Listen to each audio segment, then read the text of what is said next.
श्री राम दोस्तों, welcome to YouTube channel dynamic duo Zameen and Vishal. इस video में हम बात करेंगे डार्ट के अंदर कौन कौन से कंट्रोल फ्लो स्टेटमेंट होते हैं। सबसे पहले if else else if statement. इसका मीनिंग है this statement are used to execute code based on certain condition. इसका मतलब है कोड के अंदर हम एक कंडीशन डिफाइन करते हैं, अगर वो कंडीशन ट्रू होगी तो वो कोड एग्जीक्यूट होगा, वरना वो कोड एग्जीक्यूट नहीं होगा। इसको हम प्रैक्टिकली देखेंगे तो हमको आसानी से समझ में आएगा कि ये इफ एल्स का यूज़ क्या होता है। दूसरा है loops. Loops are used to repeat a block of code multiple times. इसका मतलब है हमको कोई ब्लॉक ऑफ कोड को मल्टीपल टाइम रिपीट करना हो तो हम लूप्स का यूज कर सकते हैं। Switch case statement. The switch case statement allow you to execute a block of code based on the value of an expression. इसका मतलब है स्विच केस स्टेटमेंट में मतलब कोई एक्सप्रेशन एंटर करता है और उसको अकॉर्डिंग हमको आउटपुट चाहिए तो हम स्विच केस स्टेटमेंट को यूज कर सकते हैं। बेसिकली यूजर जो इनपुट करेगा उसके अकॉर्डिंग हमको आउटपुट दिखाएगा। नेक्स्ट हम देखेंगे इफ एल्स इफ स्टेटमेंट के बारे में थोड़ा कुछ। If statement execute block of code if the specified condition is true. इसका मतलब है कोड में हमने एक पर्टिकुलर कंडीशन डिफाइन की है, वो ट्रू होगी तो वो कोड एग्जीक्यूट करेगा, वरना वो कोड एग्जीक्यूट नहीं करेगा। अगला है else. The else statement execute a block of code if the condition is false। इसका मतलब है हमने पहले से कंडीशन डिफाइन की है और वो कंडीशन ट्रू नहीं होती तो उसके लिए हमको क्या डिस्प्ले कराना है, उसके लिए हम else का यूज करते हैं। नेक्स्ट है else if। The else if statement checks another condition if the previous condition is false। इसका मतलब है हमने जो पहले से कंडीशन डिफाइन की है वो ट्रू नहीं हो रही है तो वो दूसरी कंडीशन पर जाएगा चेक करने के लिए कि ये कंडीशन चेक हो रही है कि नहीं हो रही है। अगर वो भी नहीं हो रही हो तो उससे और कुछ हमने कंडीशन डिफाइन की उसको चेक करेगा। वैसे ये मल्टीपल टाइम चेक करेगा इस कंडीशन को। इसको हम प्रैक्टिकली देखेंगे तो हमको बहुत ही आसानी से समझ में आएगा। अभी हम इतना सिर्फ याद रखते हैं। लूप्स में 3 टाइप्स के लूप्स होते हैं, for loop, while loop, do while loop. तो सबसे पहले देखते हैं for loop. The for loop repeat a block of code specific number of time. इसका मतलब ये एक पर्टिकुलर कोड ऑफ ब्लॉक को कुछ नंबर ऑफ टाइम तक ही रिपीट करेगा। इसमें हम नंबर डिफाइन कर देते हैं कि इतने नंबर ऑफ टाइम तक ही कोड को रिपीट करना है। इसको हम प्रैक्टिकली देखेंगे तो हमको और ज़्यादा समझ में आएगा। अभी है while loop. The while loop repeat block of code while condition is true. इसका मतलब है हमने कोड में एक कंडीशन डिफाइन की होती है, अगर वो कंडीशन ट्रू होती है तो वो कोड को रिपीट करता जाएगा, वरना वो रिपीट नहीं करेगा। नेक्स्ट है डू व्हाइल लूप। तो do while loop execute a block of code once and then repeat it while condition is true। इसका मतलब है do while loop क्या करता है कि ये कोड को एक बार तो एग्जीक्यूट करेगा ही करेगा, अगर दूसरी बार कब करेगा, जब वो कंडीशन ट्रू होगी तो उस दूसरी बार भी इस कोड को वो रिपीट करेगा, वरना वो रिपीट नहीं करेगा। पर वो पर्टिकुलर एक बार तो वो उस कोड को रिपीट करेगा ही करेगा। अभी हम प्रैक्टिकल पर चलते हैं। अभी हम सारे कंट्रोल फ्लो स्टेटमेंट को प्रैक्टिकली इंप्लीमेंट करके देखेंगे। तो सबसे पहले हम इफ स्टेटमेंट को देखेंगे। तो यहाँ पर मैं मेन बना लूँगा, वो मेन।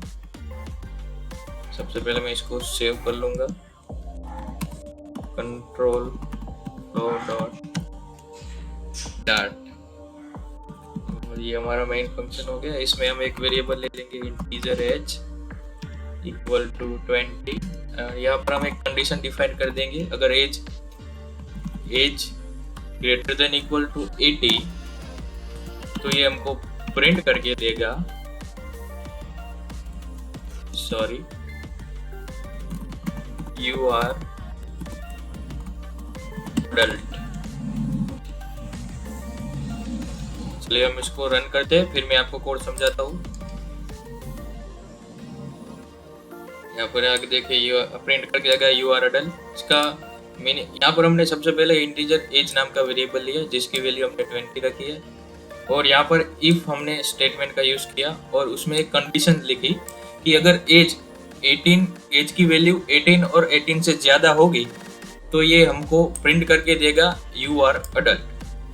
तो भी हम नेक्स्ट चलते हैं एल्स पर। यहाँ पर हम दूसरा वेरिएबल ले लेंगे इंटीजर। यहाँ पर मैं वेरिएबल नहीं लूँगा, मैं यहीं पर एल्स कंडीशन लिख दूँगा। एल्स मैं आपको नया वेरिएबल लेके समझाता हूँ।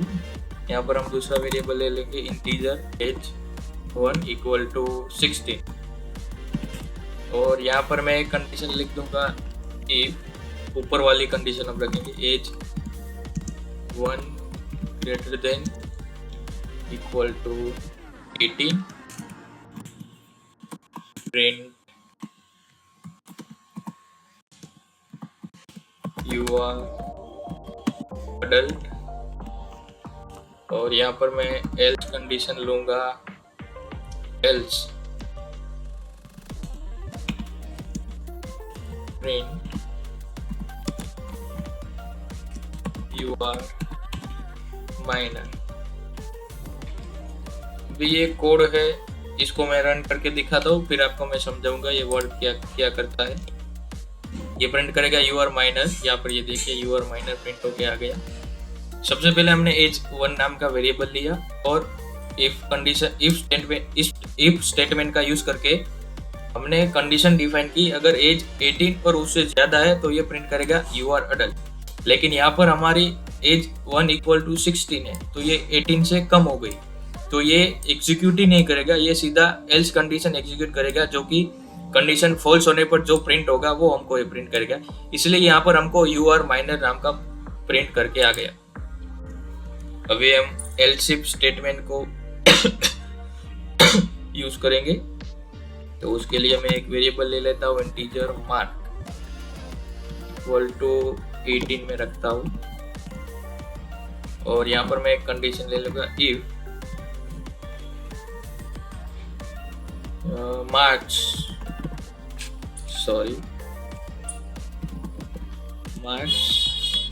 greater than equal to 90 print grade A। अभी हम दूसरा लिख लेंगे else if marks greater than equal to 80 print grade B। else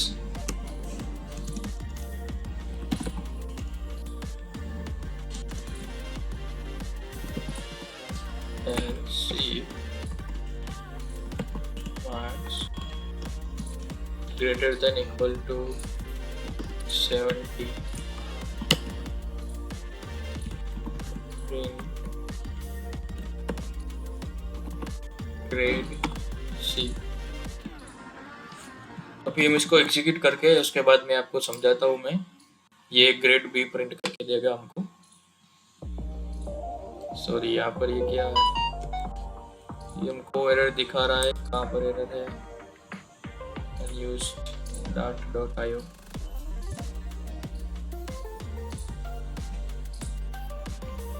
यहाँ पर थोड़ी सी एरर आ गई थी लेकिन वो अभी सॉल्व हो चुकी है। ये देखिए यहाँ पर ग्रेड बी प्रिंट होके आ रहा है। ऐसा क्यों हो रहा है ये मैं आपको समझाता हूँ। यहाँ पर हम चलते हैं। यहाँ पर हमने वेरिएबल लिया इंटीजर मार्क्स इक्वल टू 80 और यहाँ पर हमने कंडीशन में डिफाइन किया अगर marks greater than equal to 90 है तो ये हमको प्रिंट करके देगा ग्रेड ए। अगर मार्क्स दूसरी कंडीशन हमने डिफाइन की grade B marks greater than equal to 80 तो वो प्रिंट करके देगा हमको ग्रेड बी।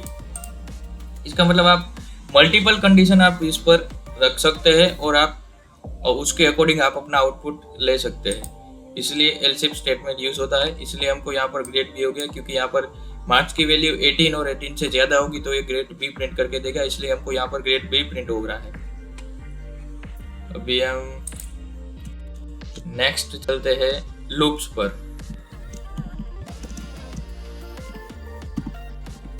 सबसे पहले फॉर लूप देखेंगे हम। उसके लिए हम एक सीधा फॉर लूप लिखेंगे। For i equal to 0, i less than 5, i plus plus print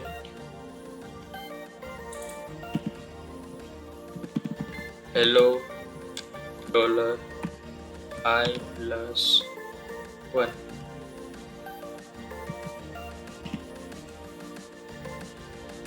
यहाँ पर हमको इंटीजर डिफाइन करना पड़ेगा, कंट्रोल एस। मैं आपको बाद में समझाता हूँ, कोड पहले रन कर लेंगे हम। सर यहाँ पर हम +1 निकाल देंगे, सिर्फ आई ही रखेंगे और इसको रन करेंगे।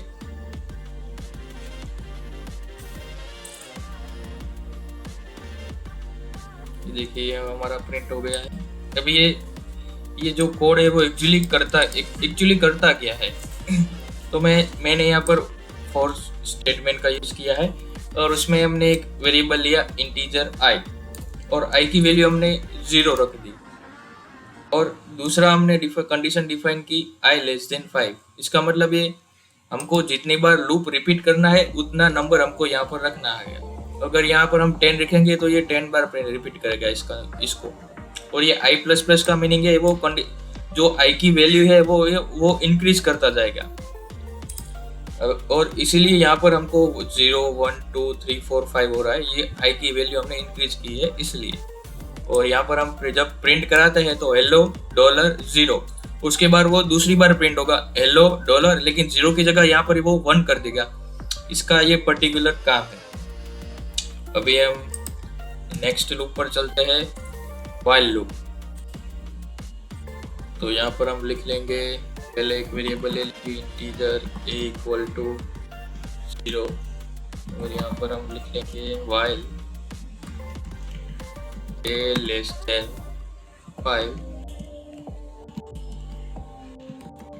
प्रिंट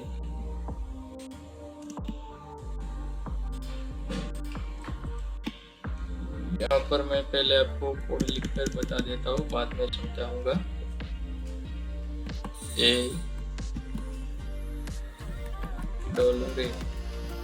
सॉरी यहाँ पर मैंने 1 लिख दिया है और a++। भी हम इसको रन कर लेंगे। ये देखिए 0 a 1 2 3 4। इसका मतलब है, पहले हम कोड को समझ लेंगे। यहाँ पर हमने वेरिएबल लिया इंटीजर a=0 अगर, और यहाँ पर हमने व्हाइल स्टेटमेंट का यूज किया है और यहाँ पर कंडीशन लिखी है a<5। इसका मतलब है ये a की वैल्यू हमने 0 रखी है और यहाँ पर कंडीशन लिखी है a<5। इसका मतलब जब तक a की वैल्यू 5 नहीं होगी तब तक वो ये लूप को प्रिंट करता रहेगा। कैसे करेगा? जो सबसे पहले यहाँ पर ये आएगा a की वैल्यू 0 हो गई, a की वैल्यू 0 हो गई, ये इसको प्रिंट कर देगा, प्रिंट a=0। उसके बाद वो दूसरी बार होगा a की वैल्यू, यहाँ पर चेक करेगा a की वैल्यू 5 से ज़्यादा 5 से कम है तो वो दूसरी बार प्रिंट करेगा a1 और वो ऐसे ही लूप को रिपीट करता जाएगा जब अगर a की वैल्यू 5 हो गई, a=5 हो गया तो ये प्रिंट करना बंद कर देगा और ये एग्जीक्यूट करना बंद कर देगा इस प्रोग्राम को चाहिए। और ये जो a++ है वो इसकी वैल्यू इंक्रीज करता है। तो अभी हम नेक्स्ट चलेंगे डू व्हाइल लूप पर। डू व्हाइल लूप, यहाँ पर हम लिख देंगे व्हाइल लूप।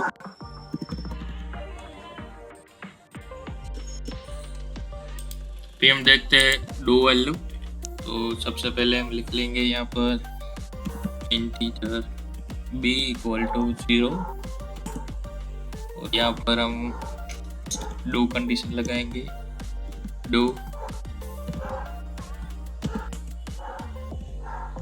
इसको मैं थोड़ा ऐसे, और यहाँ पर हम लिख लेंगे प्रिंट b=$b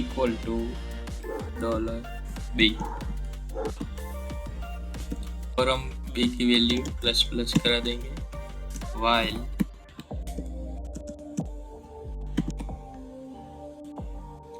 यहाँ पर हम कंडीशन लिख देंगे i<6। यहाँ पर सॉरी हमको b लिखना है, इसको सेव कर लेंगे और इसको मैं एग्जीक्यूट करके दिखाता हूँ आपको। यहाँ पर देखिए ये b0 b1 b2 b3 b4 b5 इसने 6 बार प्रिंट करके दिया। तो बेसिकली इसने किया यहाँ पर हमने वेरिएबल लिया इंटीजर बी की वैल्यू हमने 0 रख दी, और यहाँ पर डू कंडीशन डू के कोड के ब्लॉक में हमने लिखा b equal to B dollar B. मतलब ये पहली बार तो हमने b की वैल्यू 0 कर दी, मतलब ये एक बार तो ये यहाँ पर b की वैल्यू इक्वल टू 0 हो गई। यहाँ पर देखिए b की वैल्यू 0 हो गई, और वो b की वैल्यू प्लस प्लस करेगा। कब तक करेगा? जब तक b की वैल्यू लेस देन 6 नहीं हो जाती, और वो तब तक एग्जीक्यूट करता रहेगा। इसका मतलब ये कोड तो एक बार तो प्रिंट एग्जीक्यूट होगा ही होगा। अगर वो एक बार तो ये एग्जीक्यूट कर दिया इसने, और इसके बाद दूसरी बार वो चेक करेगा कि b की वैल्यू इंक्रीमेंट करेगा, और वो चेक करेगा कि ये जो 6 b की वैल्यू है वो 6 से कम है या नहीं। वो तब तक प्रिंट करेगा जब तक वो इसकी वैल्यू 6 से कम आ जाएगी। तो अभी हम नेक्स्ट चलेंगे स्विच स्टेटमेंट पर। तो मैं लिख दूंगा स्विच स्टेटमेंट, और ये यहाँ पर मैं वेरिएबल ले लूंगा इंटीजर डे इक्वल टू 3, और यहाँ पर मैं स्विच स्टेटमेंट का यूज करूंगा स्विच डे।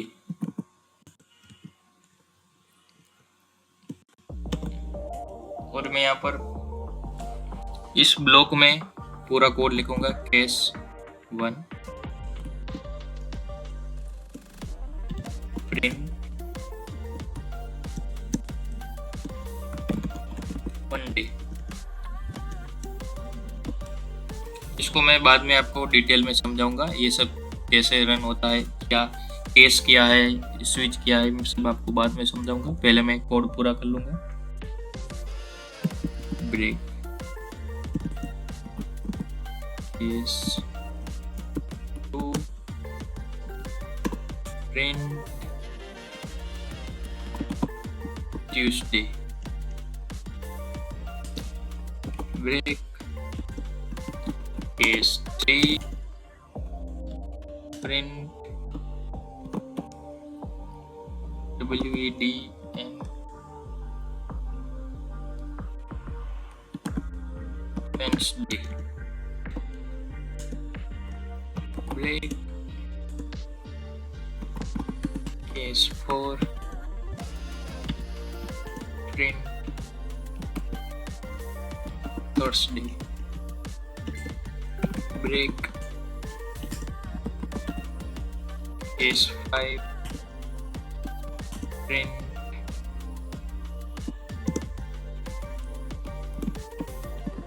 Friday,